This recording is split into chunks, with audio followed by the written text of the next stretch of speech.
It's my pleasure to invite our next panelist speaker to the stage, and I get the honor of introducing him. Nate Morris is chairman and CEO of Morris Industries, a privately held conglomerate headquartered in Lexington, Kentucky. Founded in 2010, Morris Industries leverages the power of business to solve some of America's biggest challenges. Prior to Morris Industries, Nate Morris founded Rubicon, one of America's largest waste and recycling companies, operating in 50 states and 20 countries.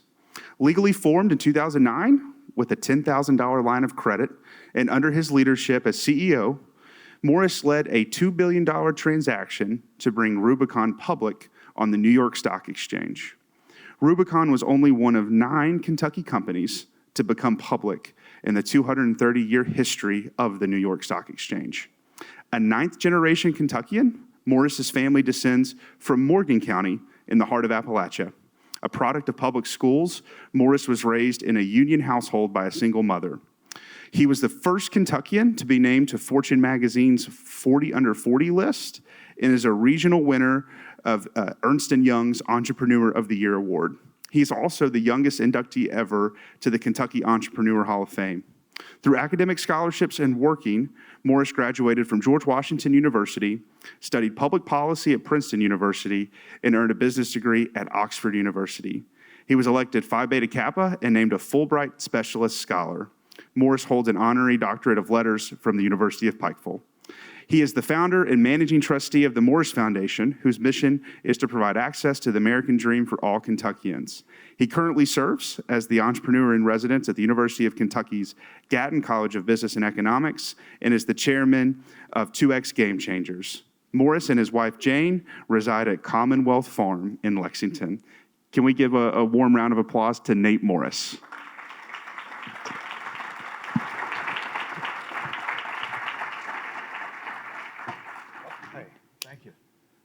Take a seat. Nate, first question to you. Why Kentucky? Why is this place so special to you? Well, Kentucky has given me everything, like so many of you. And I think about all the teachers and coaches and ministers I had through the years that have helped me get opportunity. And when you grow up with a single mother, it's not always easy. And the people of Kentucky were always there for me. And I think that growing up in Kentucky, it makes you really tough. Our people, we have grit here. We have something you can't buy. We have generations of people, we've been fighting for opportunity. We've been fighting for a better life. And as an entrepreneur, those are things that you gotta have to be successful. Your story, I mean, you kind of hit on it some there, Nate, but when I think about it, it really is a testament to hard work and to grit. And like kind of what happens when you bet. First off, nice tie, by the way. We didn't coordinate that on purpose. It's pretty close. It's good looking, yeah. It's pretty close.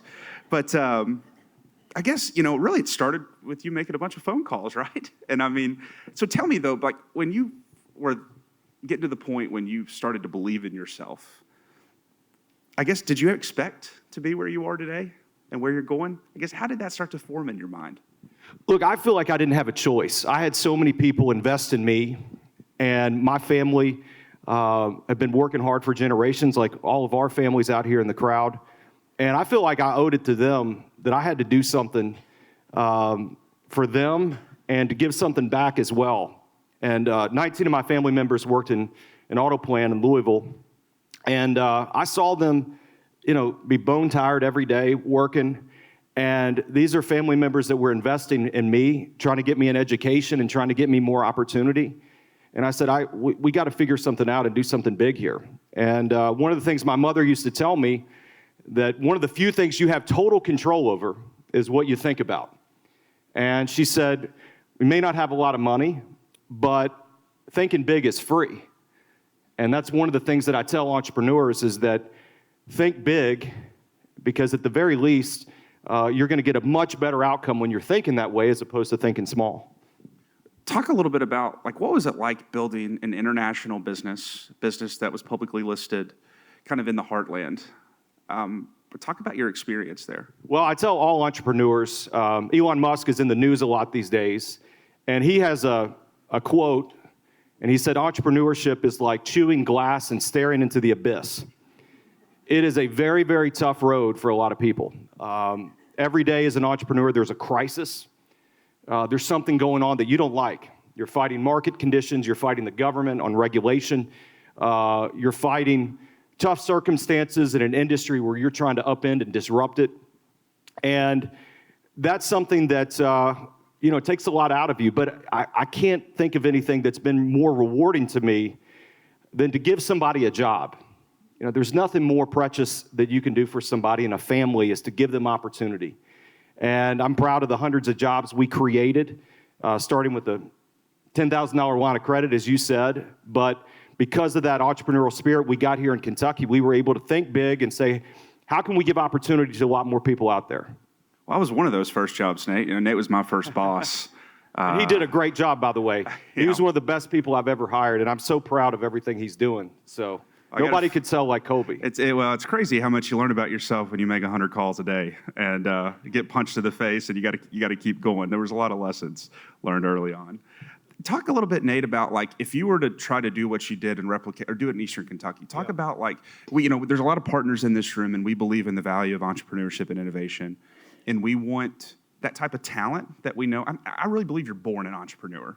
You burn. Is that right? I think so. I think you burn a little different than people. I think it's a lot of God-given abilities, and I think that it may happen in more concentration in some places. But I think we have that type of talent. I think we think a lot about how do we give people what they need. How do we give our Eastern Kentuckians and Central Appalachians that are born that? How do we develop them here? So when you think about the ecosystem or what you would have needed to do it here, talk a little bit about how we should be thinking about it. Well, I think first it all starts with leadership. And, I was so excited to hear President Stivers talk about that Eastern Kentucky can be a leader in remote work. We don't have to bring companies here. We can go to the companies from technology. And that starts with leadership at the top, like President Stivers was sharing with us today. That's a really out-of-the-box idea that, in the old days, we all hear about the Toyota example. Everybody talks about Toyota, one of the greatest economic opportunities that we've seen in Kentucky in generations. But with the new economy, we can go directly to those employers around the world. We can work anywhere in the world from Appalachia. And I think that's really exciting. I think the second thing is we got to be conditioned for the opportunities that we have here. Just yesterday at UPike, I was talking to a number of entrepreneurs, and the ideas that are coming out of here are amazing. I've had the opportunity through the company that we built together to travel to San Francisco and New York and all the big places where venture capitalists go and people deploy capital. I'd put our ideas any day against theirs because they're steeped in reality and real-world challenges. It's not driving a Prius to go get your latte and then figure out how to save the world. The folks here, we understand real challenges of real people. And we have to have an ecosystem of capital to invest in those ideas and how we can make a better outcome through economics. Nate, one of the things I've admired about you is you're a great storyteller, and you are a master fundraiser. Talk about, I'm interested because for Rubicon and some of your other ventures, you've had to sit in front of, very folks with a lot of accolades, folks with a lot of money, wealth, and you've had to make the pitch about why they should take a bet on you. I think we have some entrepreneurs with us today that are at that stage where access to capital is important. Talk about how you go about preparing for a pitch, why you're so successful. What made them want to, they had other opportunities, I'm sure, that they could have invested, but they chose you. Talk a little bit about maybe some lessons or your pointers or tips. Well, one thing we have to realize as Kentuckians, we're in a race to get more capital to come back home, right? And so, again, getting back to leadership, you got to have the leadership that understands how to make the pitch, either domestically or internationally, to have those dollars come back home to create jobs. But what I'll say is this, is Kentucky became my greatest calling card. One of my greatest advantages was the fact I was from Kentucky. I'd meet with these guys in California, New York, and they'd say, I've never met anybody from Kentucky. I was like, well, today's your lucky day. And I'm going to ask you for money on top of that. And what I want to tell every entrepreneur is that sometimes we feel different. We see all the stories like Facebook and Uber and Google and all these great companies that we see throughout our economy that have become multi-billion, in some cases trillion-dollar companies, and we don't see a lot of representation from people in the region, from Appalachia or from Kentucky. But I think that's our greatest strength. We're unique, and we have something, again, like I said, you can't put a dollar figure on. It's something we've got the grit, we've got something that none of the other entrepreneurs have. And as an entrepreneur, you got to lean into the fact you're from Kentucky. Use that as your greatest advantage. Say, I've got a different perspective that nobody else has seen that's pitched you today. Because guess what? We got tons of people coming out of the universities on the coast, but I want them to hear from students from UPike and from the universities here in the Commonwealth and to say, we're going to do it a little bit differently. I grew up as a blue-collar kid. I grew up with a single mother. I'm going to tell you some of the challenges that we see throughout America and how we can fix it.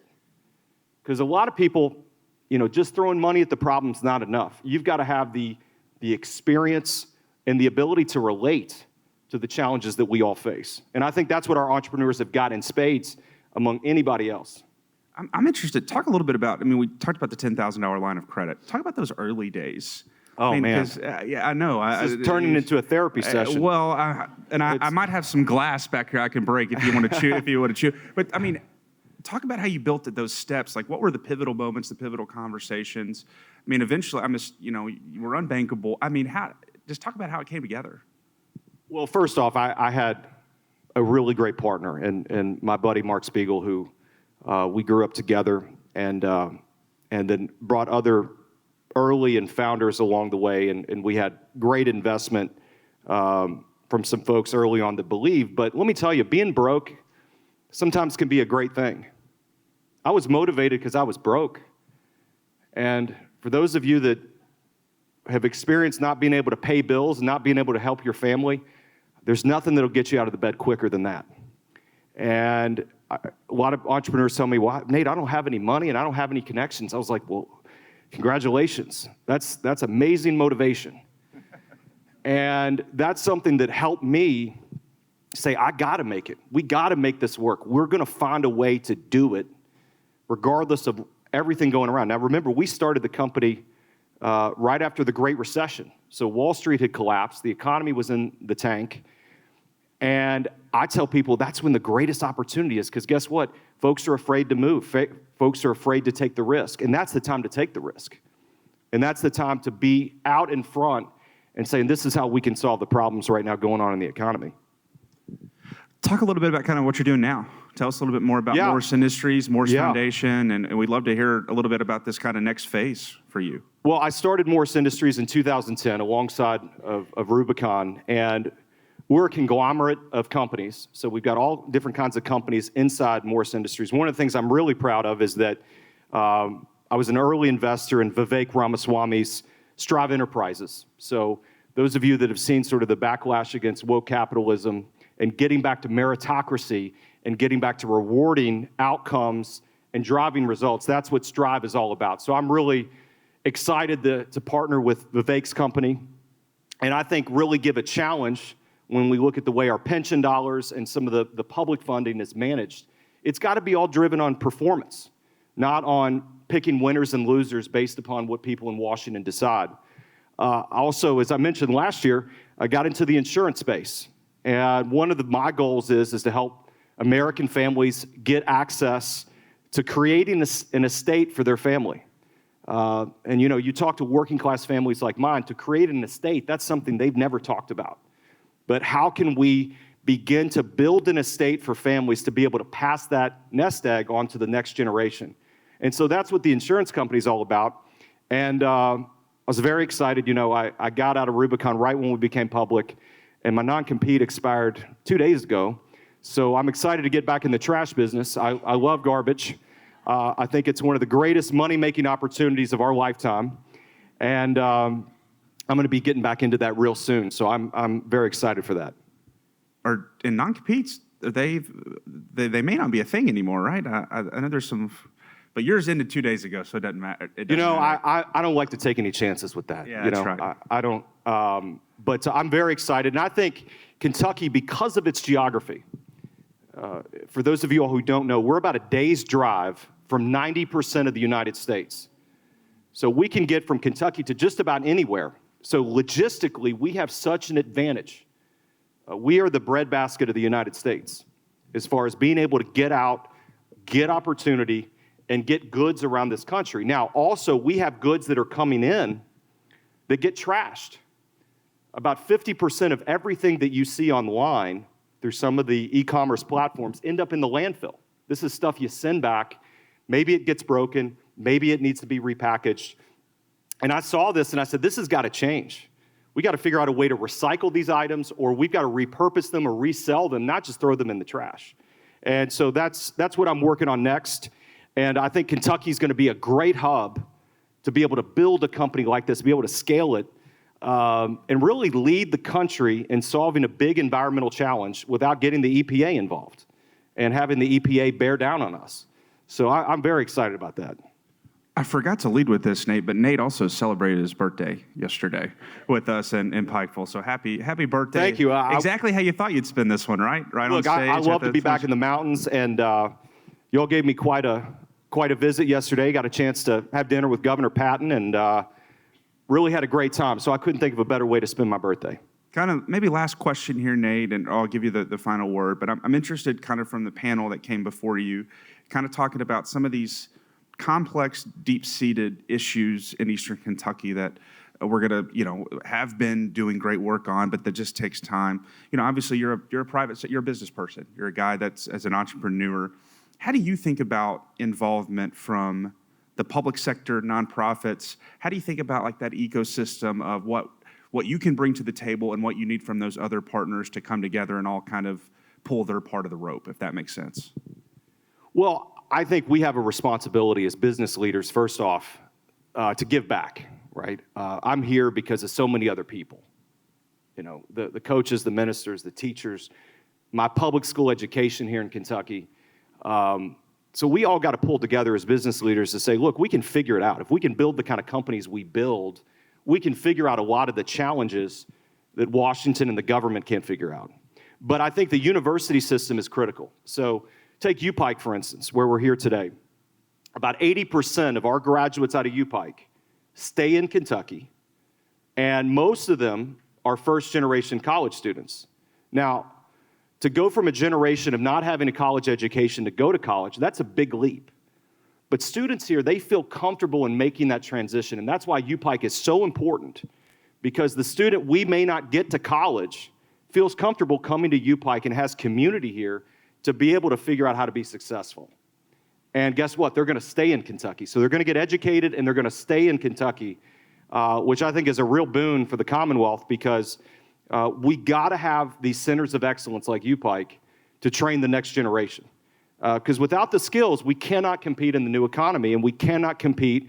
And as President Stiver said, talk about that remote work that we can be a leader in, because guess what? Coming to the mountains, coming to Appalachia, this is a great way of life. This is a great place to live. And if you can work anywhere in the world and live in Appalachia and not have to live in Chicago or New York or some of the big cities, that's very attractive to a lot of people. And I think we got to double down on efforts that we're doing here at UPike.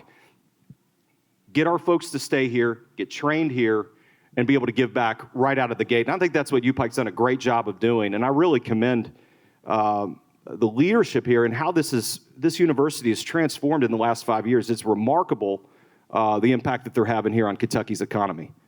I guess kind of last question, kind of long term, over the next 10 years, as somebody that's going to be in the state and working hard building your businesses, I guess where would you like for us to be 10 years down the road? What would you consider as we've made great progress as you go out, you're international? I mean, where should Kentucky be positioned down the road? How do we get there? Yeah, well, I think, first off, we've had a lot of economic challenges, and that's legacy issues through generations.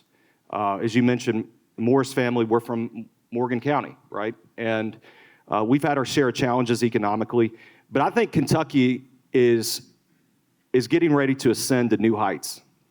And it's going to take a new generation of leadership to pick up on the work that the state legislature has done an amazing job of getting our economic climate better here in Kentucky and competitive. For the first time, I think we've seen since the history of the Commonwealth. And I think that we can build upon that, but we're going to have leaders that are thinking outside the box, that are not coming from government, that are not career politicians, that I think can bring a private sector experience to show how we can get things done and how we can attract capital and really finally reach our full potential. Because I think we got so much potential. I'll put our people up against anybody, but you got to get the climate right, and you got to have the leadership to go out and sell it. And in the past, we haven't always had the leadership that understands the new economy and understands how to get out there and not just compete against Indiana and Tennessee, but we're in a global economy, and we got to compete against the people overseas. And I think we can win every time if the people of Kentucky are given the right opportunity. Awesome. Any last thoughts? I think you've done a pretty good job up here. 30 Well, minutes. I appreciate you having me back, Colby, and I'm so proud of everything you've done here at SOAR. You're an amazing success story for Rubicon, and I'm so proud of you, and appreciate all you're doing here. Can we give Nate Morris a round of applause? Appreciate you having me. Yeah.